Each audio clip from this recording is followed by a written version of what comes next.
Hi, my name is McCarley Cossey, and today I will be talking about technology and us. Technology is everywhere, it's a part of us all, and it can be imperfect just like humans, but it also has its benefits. The main way that we communicate with technology is through computers and cell phones.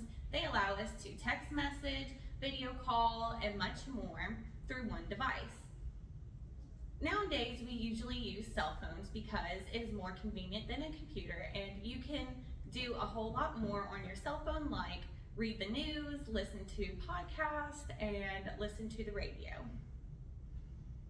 It is also beneficial for businesses as you can connect with your employees, your employers, and you can also connect with your customers. And your customers no longer have to be in your area, they can be from all over the world. Another thing that is great is that you can create TikToks, which can allow you to connect with mass audiences. YouTube also allows you to do this, and several other media platforms.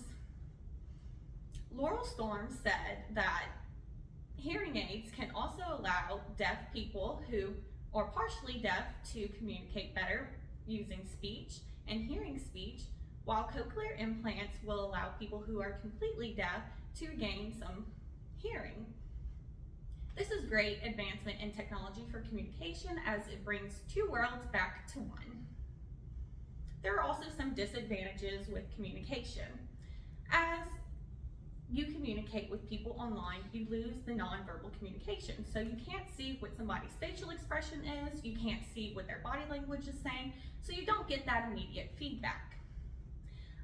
Also, whenever you communicate online, a lot of people lose their filter, they become rude, they become almost hateful because they don't have that filter anymore. They don't have to talk to you face to face, so they feel they can be this way.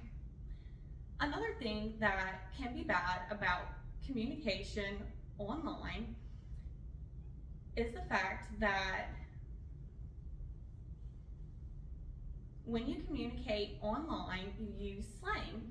So whenever you use slang, sometimes you can use it inappropriately in in-person situations. This can be bad as it can lower vocabularies, and also it can hinder your communication with people whose English is a second language. They won't understand the slang as much, and so you won't be able to communicate with them as well. Another thing is it creates anxiety and pressures. It creates anxiety and pressures because you feel the need that you have to post a certain amount of times a day to keep up with the societal norm, or that you have to directly get back to that person that just messaged you. This can be bad because it causes a huge distraction. So whenever you have these huge distractions, you're not paying as much attention to your in-person relationships, your work, your schoolwork, and much more. We have to remember to be kind online. When we are talking in person or online, we have to use the same manners that we would. Also, you have to remember that we are in control. We control how we talk to people. We control how much that we interact with these devices and social media. So don't ever forget that technology doesn't rule us, we rule it. Thank you.